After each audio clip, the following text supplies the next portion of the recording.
Hello, everybody. Welcome to the latest edition of the Post with BP. I'm your host, Billy Parvatam. Folks, I'm so excited today to be joined by Mr. Jim Brandstatter, the radio play-by-play voice of the Michigan Wolverines. He was also the color commentator for the team from the mid-'80s to 2013. He played at Michigan. He's a Michigan Sports Hall of Famer. He also used to work for the Lions for many years. Jim, thank you so much for joining me. I hope I didn't embarrass you with that resume listing off. Well, you made me sound better than I am, Billy. I appreciate it, though. Thank you. I've spent a lot of time around football in two of my favorite places, University of Michigan and Detroit Lions. Well, I wanted to ask you, first of all, how have you been doing during this pandemic? I mean, this is something that has impacted our lives both professionally and personally. How have you been handling this whole situation this last year or so? Well, the last season was one of the most strange and odd seasons we've ever had because Dan Deerdorf and I, NFL Hall of Famer and teammate of mine back in the 60s at Michigan, we broadcast Michigan football, and we broadcast every game, home and away, from Michigan Stadium. We had to actually have a setup of TV monitors to do the away games, and we would have the game broadcast over here. And in the middle monitor, we had an all 22 camera plus a static shot of the clock. And then over on the right in front of Dan, we had another game broadcast camera. So it was different because we're doing it. We're the only ones in a 110,000 seat stadium. I mean, literally, the only thing on in that building is our booth, the work lights, the security lights around the stadium, and that's it. So we had to kind of generate our own passion and excitement because, like you want to make it sound like you're there with people. And I know that the TV networks did that by pumping in some crowd noise, but it was very difficult doing a game from a TV monitor. Now, the home games we did at Michigan Stadium, and the problem there was there was no crowd. And so you, again, miss that energy. And you don't realize it until it happens because it's never happened. But when the crowd's not there and there's that buzz and there's that sense of emergency and urgency, you really miss it. And that was one of the things that I really learned this year. You learn every year in broadcasting that the crowd, the environment makes a huge difference in your attitude about broadcasting a game. And you have to, without a crowd, you have to kind of ramp that up and amp that up by yourself.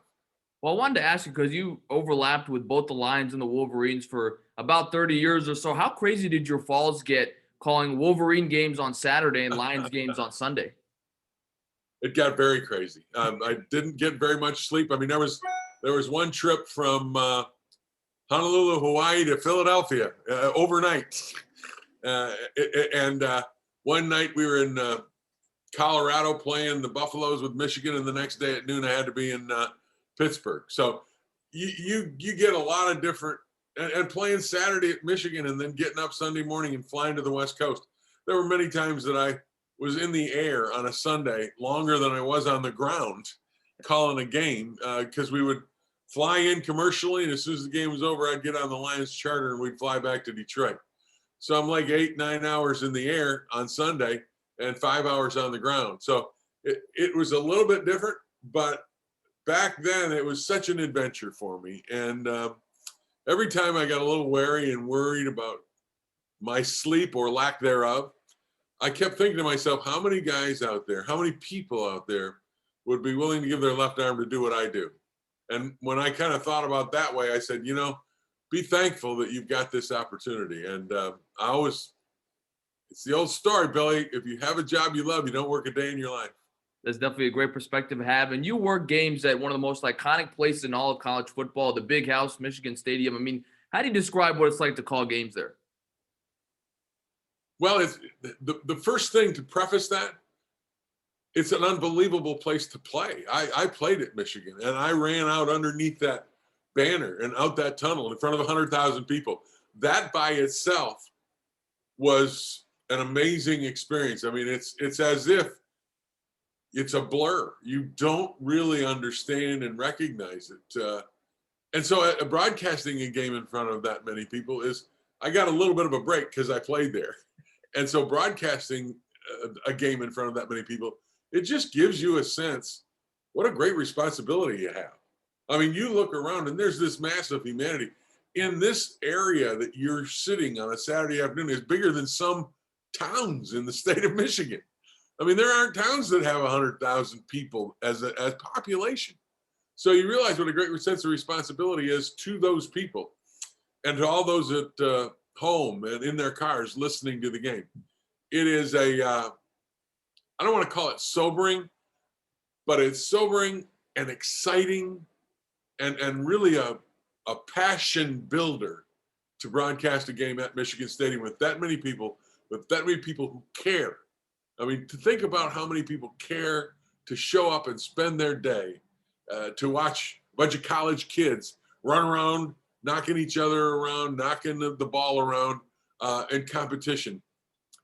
Think about that for a minute. And it just says, man, this is something that I got to really cherish and take seriously and do the best job I can.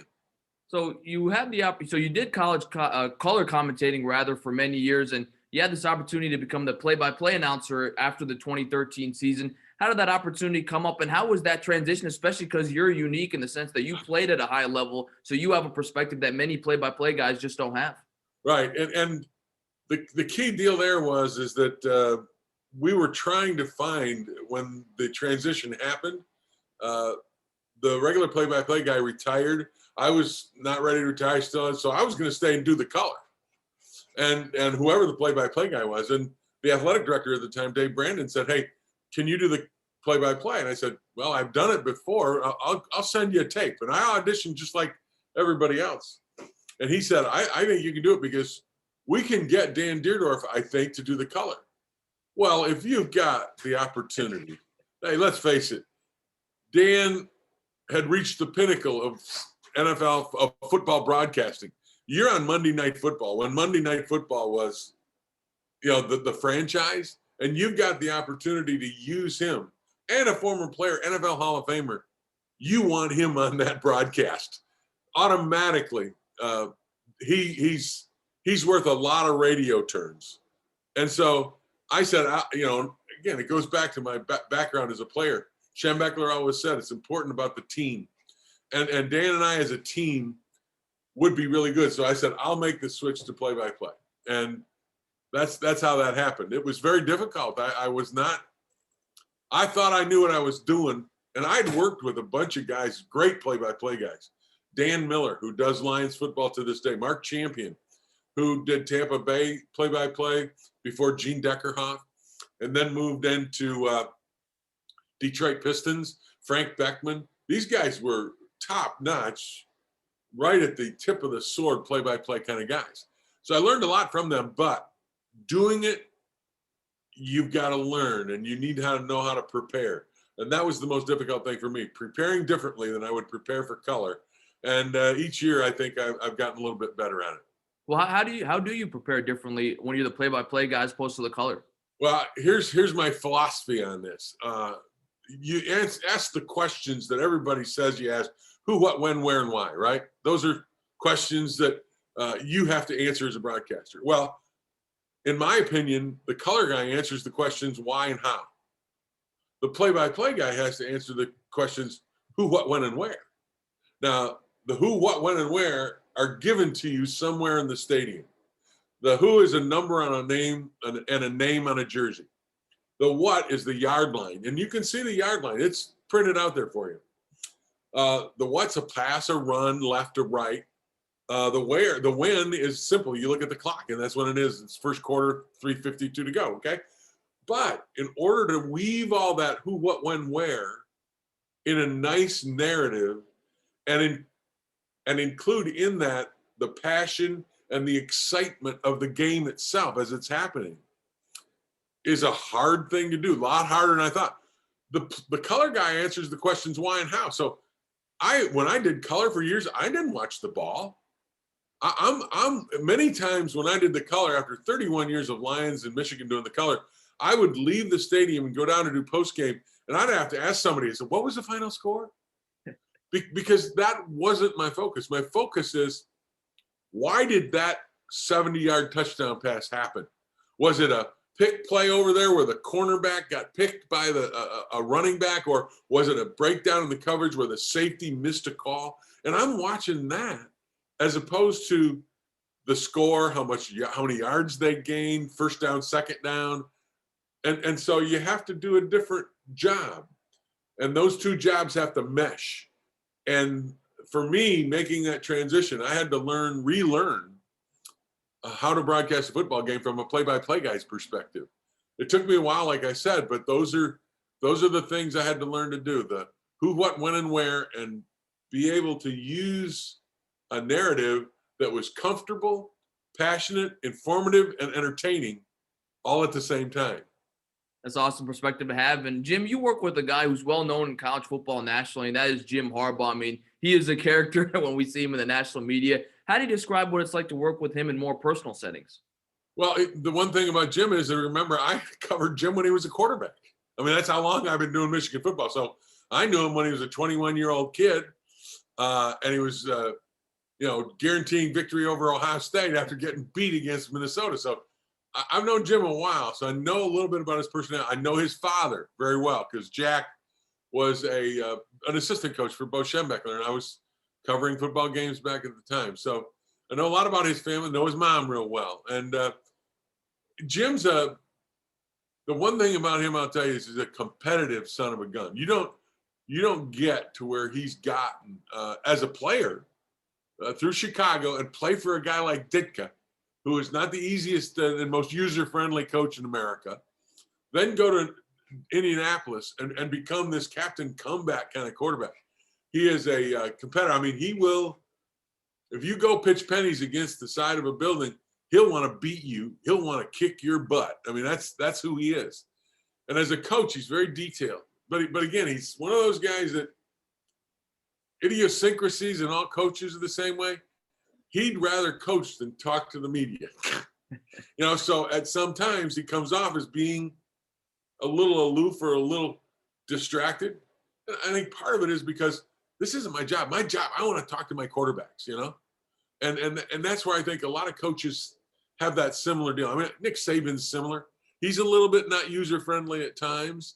There are coaches all around, and I think a lot of them have the same kind of personality trait. It's almost like the job's not done. I haven't done coaching yet. I don't have time for this. And so, but clearly, other than last year, Jim's been a huge success at Michigan. The only thing he's failed to do, and why he takes most of the criticism, is he hasn't beaten Ohio State. That's the only thing that, the box that he hasn't checked since he's been at Michigan.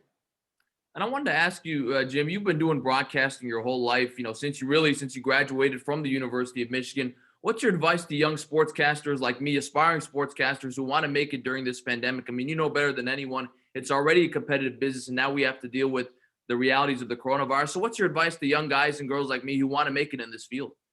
Do what you're doing right now. You're doing exactly what you're supposed to do. Is you're working on your craft. I don't know where you want to go, with your broadcast career, because when somebody says, I want to be a sports broadcaster, there's a lot of things. I mean, you can be a producer for a sports talk radio. You could be a radio anchor doing the updates, for instance, between a news station at 15 and 45. We got the sports. You could be a guy who's a producer for a television show. You could be a sports reporter like a Tom Rinaldi. He's not a play-by-play guy, but he does pieces and he writes and he human interest type stuff. He's a sports broadcaster, but he doesn't. Or you could move to play-by-play. Play-by-play you have color announcers, you have play-by-play announcers. So there's all kinds of different areas. And my advice to everybody that's young is to go do it and work at your craft. And I don't care how you do it. In your instance here, we're doing a Zoom meeting, okay? I don't know where this is going. Maybe it's going to school or whatever, but you are doing an interview. And you can look at this and go back and say, I like what I did there, but I don't like what I did there. You learn from it. And the same thing, and there's a lot of outlets these days on YouTube, social media. You can post anything to anywhere. Go to a game, sit there by yourself somewhere with a microphone and a tape recorder or a digital recorder and do the play-by-play and the color, do the whole thing, high school, whatever it is. But go do it and learn from it and get better at it. And when you get a great tape of what you think is your best stuff, then send it out to an outlet. And I'm telling you, if you send it out to a radio station somewhere over the air, remember, over the air, a lot of people think that that's kind of dying and it's digital and satellite and all this other stuff is going to be the next thing in regards to broadcast. But send it out to somewhere where they're a commercial operation and they make money, because you don't want to do this and not get paid. I mean, if you want to make it a career, you want to try to find a way to get paid.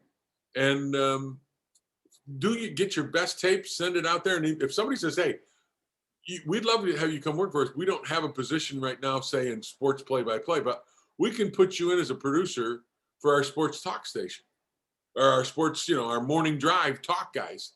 Take the job, because that gets your foot in the door. And from that point, you now can make contacts and network around the sports world to move to the area where you want to go, whether it's on the air, whether it's behind the scenes, whether it's sales, who knows? But all of that stuff, getting that position at a commercial operation gives you your foot in the door to then branch out, move to where you want to go, and network with other people in the business.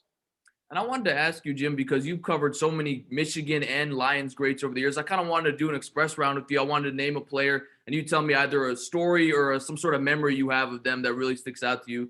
So the first guy I wanted to go to is the greatest quarterback of all time, actually played at Michigan, and that is Tom Brady. Anything stand out to you about him? Unbelievably confident. Always wanted to win. Prepared better than anybody. But the thing I remember most about Tom was at the beginning of his career, he wasn't that confident. He needed some help somebody. There was a guy that worked at Michigan called Greg Harden, and Greg finally went to him his junior year and said, Tom, you're the starting quarterback. Act like it.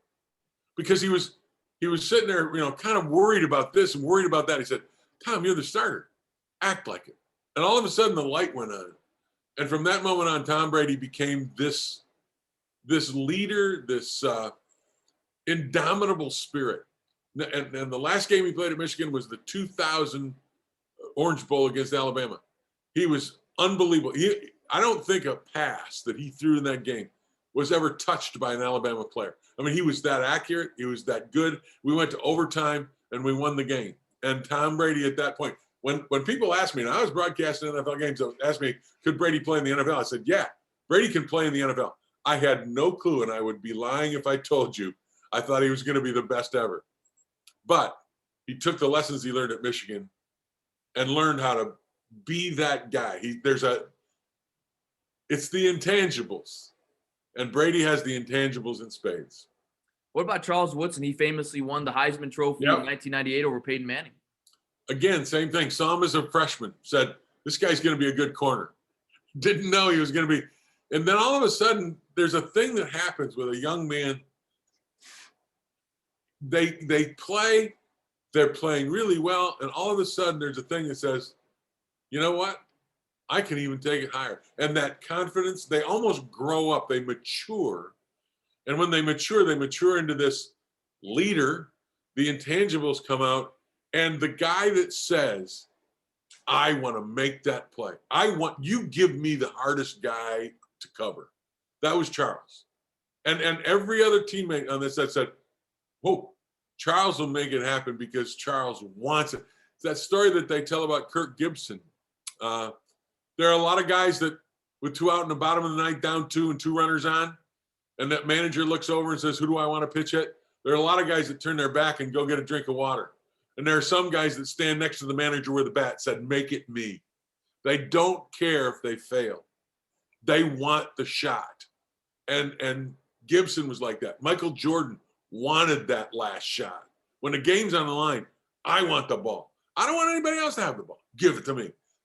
That's Charles Woodson, and that's Tom Brady. What about Desmond Howard? Same thing.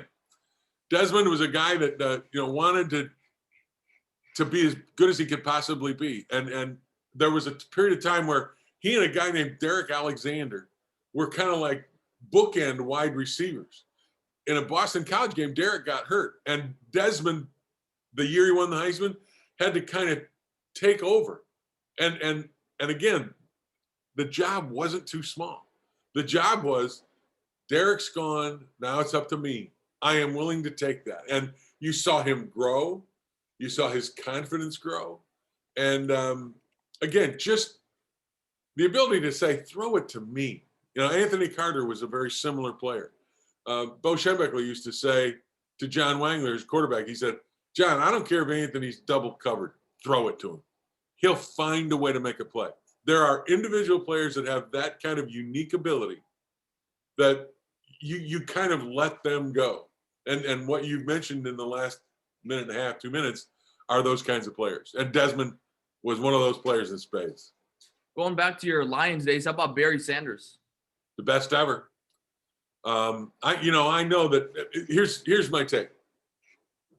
On the best backs of all time, I mean, I think in my era, okay, Walter Payton probably gets that nod because Walter Payton at one point played quarterback. He could throw, he could run, he blocked, he faked, he did absolutely everything. Emmitt Smith got all the numbers, sure. Barry would have had more numbers than him. But if you wanted a guy, I'm a quarterback, I will give the ball to somebody, it's Barry Sanders. All day, every day that ends in Y. He was, with the football, one of the most elusive, one of the best running backs, one of the most instinctive that I have ever seen, and I broadcast every one of his professional runs. I saw things that he did, and I went, you gotta be kidding. You can't do that. And you look at it on replay, and you go, he did it. Barry, and the most humble, respectful, quiet, shy superstars there ever was. I love Barry Sanders. And how about Megatron Calvin Johnson?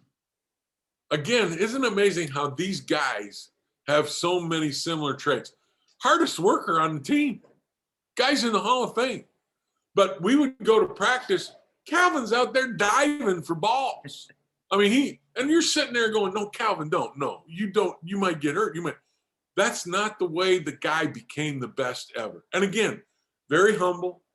Humility was great with Calvin. I remember when the great, the pass heard round the world of completing the process. He caught a touchdown pass against Chicago late. Lions should have won the game.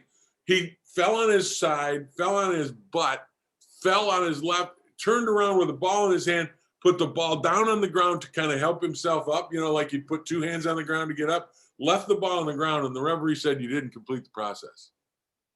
Travesty. The guy made the catch. The Lions should have won that game. I don't know whether it was the 0-16 year or not, but I asked Calvin after the game, Calvin, you caught the ball? And he goes, yes, I did. But he didn't have, this rant or rave around it. He said, I caught the ball. I told the referee I caught the ball. I can't change what he says, but I know what I did was right. And yes, I think we should have won the football game. But it was very calm, very collected. Again, very humble, and yet the hardest worker. And another guy that would walk into the huddle, without big fanfare and tell Matthew, just throw me the ball. And if you're Matthew Stafford, you went, yes, sir, because you knew he'd make a play. He's just a wonderful person too. A very, very, very good guy off the field. Very helpful. Like I said, quiet, good in the community. Calvin Johnson's a Hall of Famer in many, many ways. And Jim, I have to ask you, I'm sorry to bring it up, but how did you call games during an 0-16 season? I mean, as a broadcaster, how do you get yourself excited for a team that's just not very good? It's a game of mental gymnastics. but again, remember, the thing you got to remember is who's on the other end. It's the listener. They don't care, what the team's record is. They do, but they don't. They're tuning in to hear that game. So Dan Miller and I had a mantra that year when we did the games. It was very simple. It says, do the next play. Just do the next. It doesn't matter how far they are behind. It doesn't matter whether they're not going to win this game or not. Broadcast the next play like it's the Super Bowl. And you've got a context of where they are. Okay, they're down 14, but they're not out of it. If they score this possession, you've got to, keep the game going. But we always felt that it was our job to make sure we were in the game from play to play to play to play. So we just had that mentality. Broadcast the next play like it was your last. And we gave it our best. And Dan and I both feel that even though we went to the playoffs and had some great victories and all that, that year may have been our best year broadcasting because we mentally were tough enough that we broadcast every game, not with the idea that they were 0-10, 0-11, 0-12, but the fact that they were 0-0, and this game was the game that they were going to get off the schneid. And so every play was important, and that's how we went at it mentally. And I think overall, it might have been our best season. Jim, you've been so gracious with your time. It's been so awesome getting to hear all your stories. I have one final question for you, and that is, as you reflect on your career, and I don't know how much you do this anyway, but I mean, you've played at Michigan, you've worked with Michigan for so many years as both the color guy and the play-by-play guy. You were the Lions color guy for many years. I mean, as you reflect on your career, are you pretty content with how it's played out? Is there anything you wish you could have done? Or all being said, in all these years in the business, you're pretty happy with how your career has played out? I'm delighted with this. There are a lot of people that would have that don't have the same thing I have. The only thing missing really was broadcasting a Super Bowl with the Detroit Lions. My game is football. I played the game at Michigan, so I broadcast a national championship Rose Bowl. I've been to I haven't been to the latest, college football playoff, but I've been to, back in the day, the BCS games. I broadcast Michigan when they beat Washington State and Ryan Leaf for the national championship, even though Peyton Manning in Tennessee Nebraska and Scott Frost claimed they won it. But the only thing I really missed is the Super Bowl. And I look at around the world, and you know what? There's a lot of quarterbacks that haven't played the Super Bowl. Dan Marino never won a Super Bowl. At least he played in one. But there are a lot of great players. Barry Sanders, who didn't make it to the Super Bowl. So that's the only thing I've missed. But overall, that's nothing in comparison to what I've experienced. I wouldn't change a thing. Let me put it that way.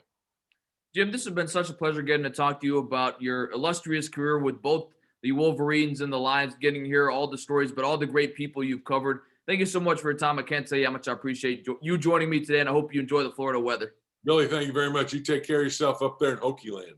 For sure. That's Jim Brandstatter, the longtime voice of the Michigan Wolverines, as well as the Lions, a Michigan Sports Hall of Famer. This has been the latest edition of The Pulse with BP. I'm your host, Billy Parvatam. Thanks so much for joining us, everybody, and we'll see you next time.